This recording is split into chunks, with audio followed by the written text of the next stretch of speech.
दीप प्रज्वलन करमा एवं समस्त सम्मानित अतिथि मान को कैंडल गुरुटी दे दो। आम समस्ते आज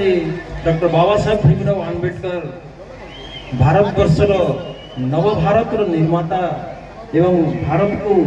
विश्व दरबार में 32टा डिग्री एवं 9टा भाषा रे पारंगम डॉक्टर बाबा साहेब भीमराव आंबेडकर सारा विश्व में यदि जड़े प्रख्यात ज्ञानी तेरे से ही जड़े लोक यदि गूगल सर्च करवा बोले पाएमा doctor B R Ambedkar the symbol of knowledge. तो सही बाबा साहेब और गर्व भारत वर्षर आमर जेति भी कृतित्व अच्छे भारत वर्ष के सारा विश्व में आम जापारी विश्व दरबार में जानी तो डॉक्टर बाबा साहेब भीमराव आंबेडकर आमर कोटि कोटि नमन एवं मेहनत फल हाई डायबिटीज हाई बीपी रे से पीड़ित थे रात 3-4 बजे तक से लेखुले एवं उपकृत हो शांति अच्छु समृद्धि अच्छु